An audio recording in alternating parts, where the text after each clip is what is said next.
ladies and gentlemen. Thank you for coming to 10 Mountains, 10 Years. Sally, you can turn that down a little bit. I think I just killed everybody's eardrums. Thank you very much. How many are from New York? Pennsylvania? Oh my God, how about it? Thank you for coming from out of town. I think Jennifer over here thanks you, also the director of the film. Anyway, I have a few announcements before we go to this great world premiere of 10 Mountains, 10 Years. How about a nice round of applause for Lawrence Wells who put together that bumper and also this great film. So who was here last night for the wrecking crew at Dennis Tedesco? Anybody? That was a killer film, wasn't it? I'm so glad that we show that. Before we get started, I want you to know that the director's right over here. I've already said that. Let me check that out. Okay. We're very honored tonight that we were able to partner with the United Way of Western Connecticut. Some of you folks are in the audience here with the United Way. Are you here? They were the beneficiary of tonight's event. Let me go over that page. Okay. Also, you know, some of you, have any of you been to the Palace Theater before? Okay. Well, now that you've been here, you know there's a lot of improvements made, including my voice up there and coming up here from God. We've got new audio, we've got new video, so you're going to have a great time tonight. The owner, Joe DeSilva, installed all this stuff just recently for the festival. We have a new caterer in town tonight. How about a nice round of applause? You're going to have some of their food. You have their hummus before the David Fair at Bethel, Connecticut. Also, we want to welcome back the best beer from Belgium, Palm Beer. Make sure you drink this because they sponsor our festival. You're going to get a little bit of an advertisement here tonight. I don't mess around when I have sponsors. So is that okay with everybody? I mean, you know, without these sponsors, we wouldn't be able to do this. So welcome back. If anybody here is from Palm Beer, welcome back for the second year. Thanks a lot for coming and helping us out. Also, hotel sponsors. Is anybody staying in town? Hotels? If you really partied hard tonight afterwards, because there's a lot of beer and wine, you might not want to drive home. It's not recommended. Please stay at the Marin Hotel, the Holiday Inn, the Quality Inn Hotel, and Ethan Allen Inn. You don't stay at any other hotels because these are our sponsors. You only stay at the hotels who sponsor our festival.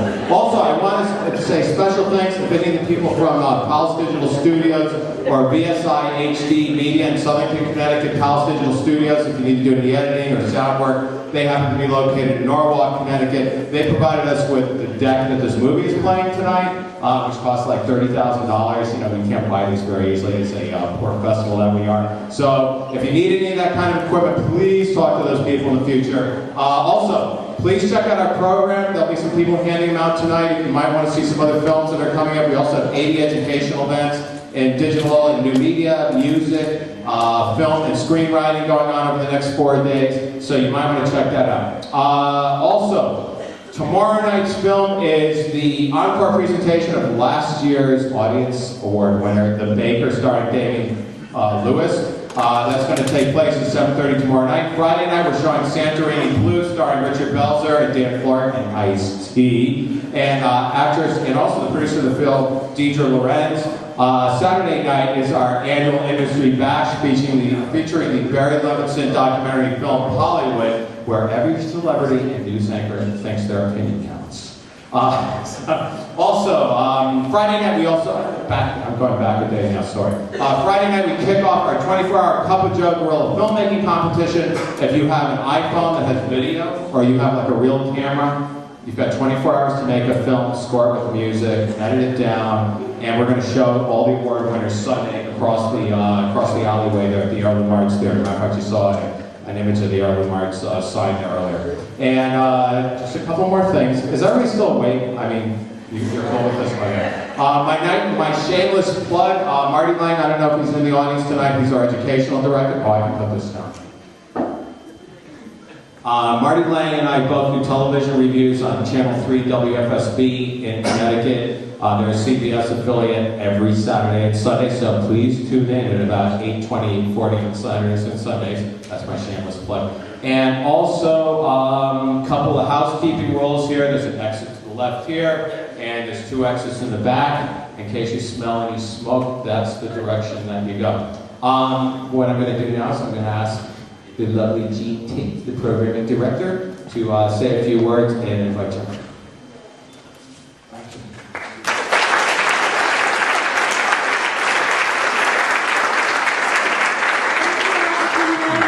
This is really exciting. I can't tell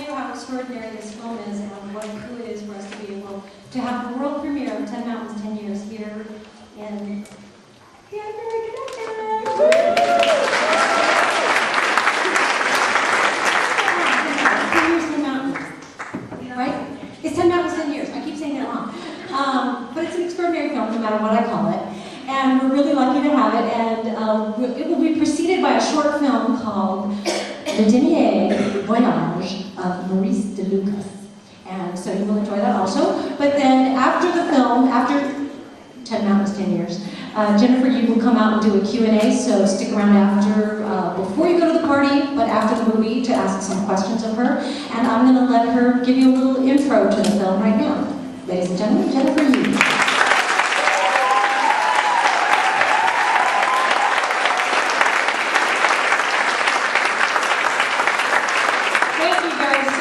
Coming tonight, and we have our entire cast and crew here, and they'll be up here for the Q&A, so I'm really looking forward to having all of them up here, and you'll be able to ask them any questions you'd like.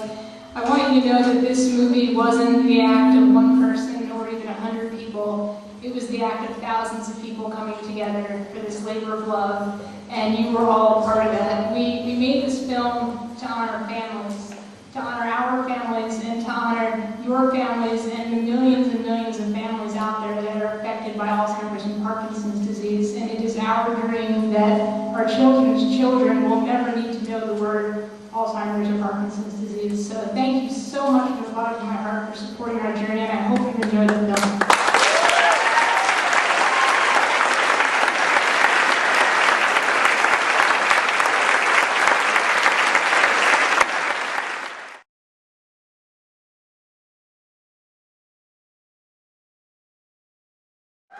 Jennifer, come on up.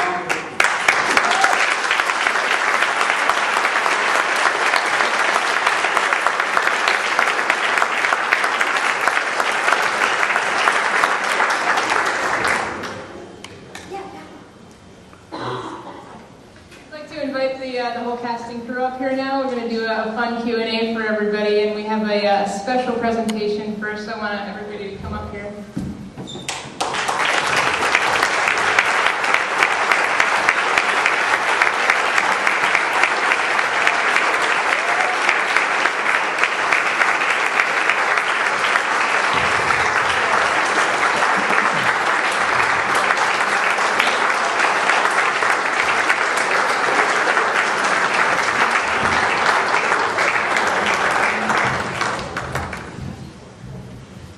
Pass the mic and have everybody just quickly introduce themselves. Yeah. Tell us who you are. Hey, how you doing? My name is Enzo Simone. How you doing? Oh God, I see so many people. Should I say something to pass along? Okay, I'll be back. How's everybody doing? I'm James Brevard.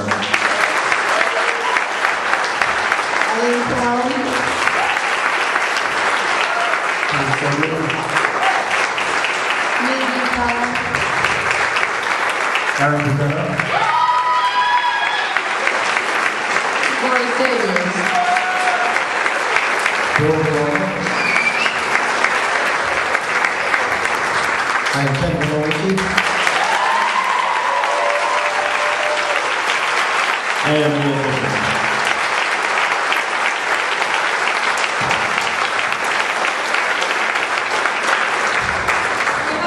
we have a gift for Enzo. It's a surprise for him. We have our very first official movie poster hot off the press, and all of us autographed it for him.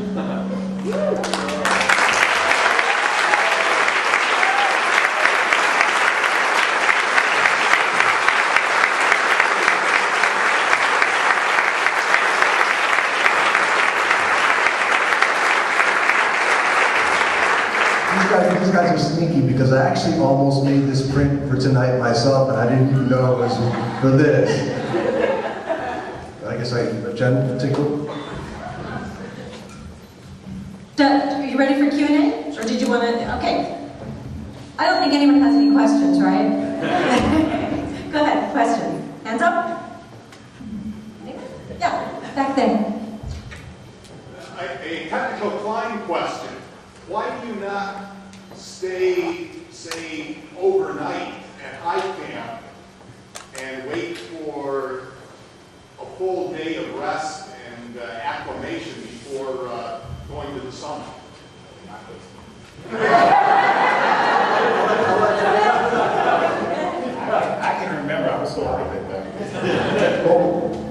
Lori wants to answer. There you go. There's no water at the high head. The porters have to carry up all the water. The porters have to carry up all the water, and there's only enough just to have a meal and some tea. And then you have to go up and you have to come down, and we not only don't get to stay. Let them speak back. But also, actually, the thing about altitude is that you really don't want to spend too much time in the altitude. You know, for some people will get altitude sickness, so the best thing to do is actually just sort of zigzag back and forth if you have the time to spare. You know, you climb up to a certain altitude, so your body gets a little chance to taste it, so to speak, and then you come back down and you rest at the lower altitudes. And even when you go for a summit, you really want to just try and blaze up to that summit over the span of a day, 8 hours or so, and then get right back down as fast as possible. Questions? Yes. Are you going to bring this to any of the film festivals? She asked if you were bringing it to any other film festivals. Jennifer, you want to answer that? Yes, we'll be touring nationally for a year. We're hoping to tour it all through the U.S., Canada, and Europe.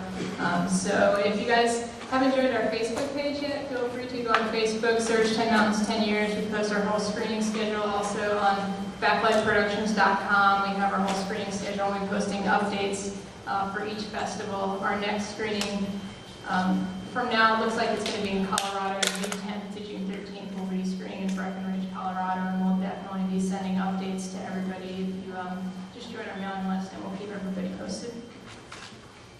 I actually, this is my privilege as programmer, I have a question. The cinematographer, like, he had to do everything that you guys did, but with a camera on his mouth. How did that work? Well, actually, let me just jump in on this. I'm going to say, because a lot of people look at me and the team and say, oh, it must be so hard to climb a mountain. But the reality is think about who's behind that camera. They're climbing that mountain too. That's a bit tricky, you know, like it traded hands every once in a while. Jay did a bunch of it, Jen did a bunch of it, and actually everybody probably held the camera a little bit here and there. But there were also two more teammates which you saw in the film named Luke and Benny, and they're from Belgium. And actually the funny bit about them is they used they didn't even use the great cameras that Jen and Jay were using. They had a little tiny camera, and we upgraded it to HD, and it looked great. But Jen really has to run around a lot, and I want her to comment on that. Well, you saw how it affected Jay. Okay, as far as the cinematography, I can't take credit for all of it. I did a lot of the cinematography in Africa, and you've seen the section in the film where I got sick and I blew chunks all over the place, and I just totally went lightheaded, and everything was blurry, and I lost the camera from that point on. If you saw the outtakes at the end, where everyone Gilman's point, you see the camera, whoever's on the camera, they kind of fall back. That was Jen. But it was really rough. We had to make a lot of considerations when we went to Africa. The fact that there's no electricity, the way to keep the batteries charged. We were out in the Serengeti, and we climbed the mountain, and we had no way to keep the batteries charged. So we actually were able to get a solar backpack where we were able to keep the batteries charged. And yeah, you had to be innovative in this situation. And in fact, I've never climbed. It was definitely a challenge trying to keep up with the group and then trying to run ahead of the group. But at the same time, it's hard to hold the camera because you can't breathe, you know, because you're at altitude. So it's definitely a challenge. Well, actually, I want to add one more thing too. Is unlike making regular movies, where you hear about people on the set and they shoot a scene and they reshoot it and reshoot it and reshoot it. This is like reality TV on a mountain, where like there is no chance to redo stuff. I mean, it really happens as it unfolds. And Jen and Jay really have to be in front of everything, you know, in order to catch it. Sometimes they stay behind to get some shots from behind. Sometimes they have to run up ahead, and they're really huffing and puffing after all that running. I also wanted to point out that while we were filming abroad, our film producer Neil Fisher was taking care of all of our filming in Chicago. So anytime you saw the surgery footage on camera, that was on Neil's crew, and we were working.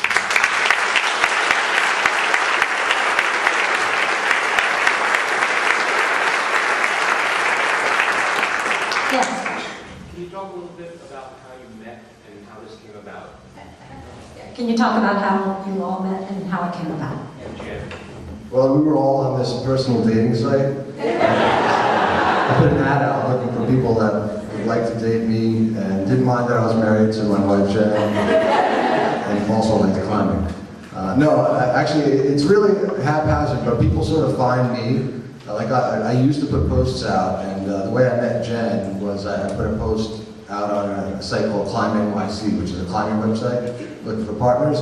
And all the way from California, she gets onto this New York City website and reads my post, and she sends me an email saying, it sounds like it's sort of a cool project. Would you like to make a movie about it?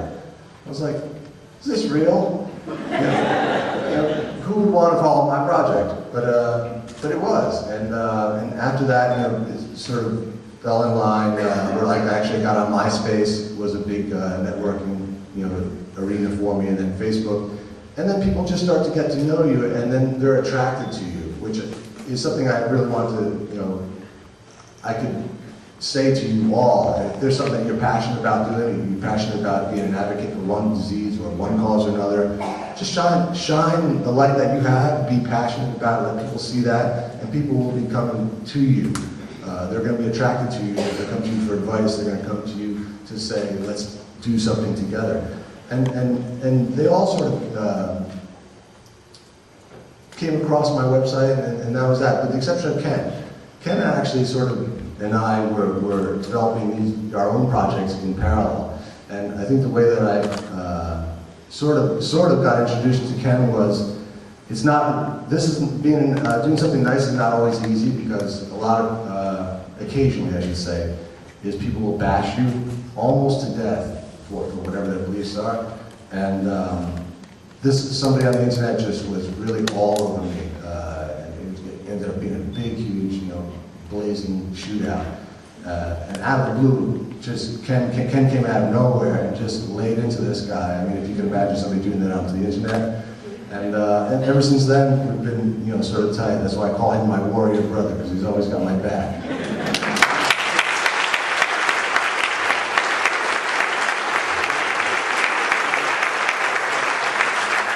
Jen, do you want to add about how did you find Climb New York City? I'm always, networking in the climbing community. I've been rock climbing for about 10 years before meeting Enzo, and you're always trying to find climbers and different routes and different trails. So we kind of fell in line. I think, as destiny would have it, I think all of us were kind of meant to cross paths. Another question? Yes, back there. I just wanted to ask Ken, how are you feeling? Well, the surgery for my left side, I had unilateral surgery, so, this is pretty good.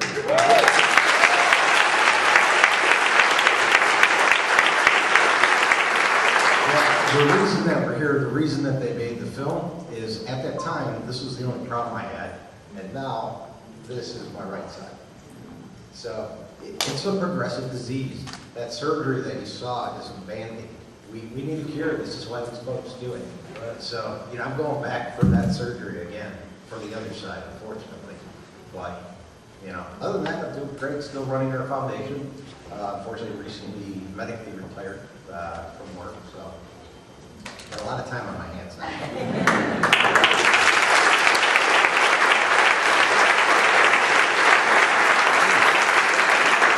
Way in the back.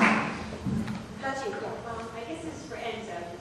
Do you plan to add people to your team, or does this team stay the same for the 10 years? No, actually, for 10 years, no, it won't stay the same.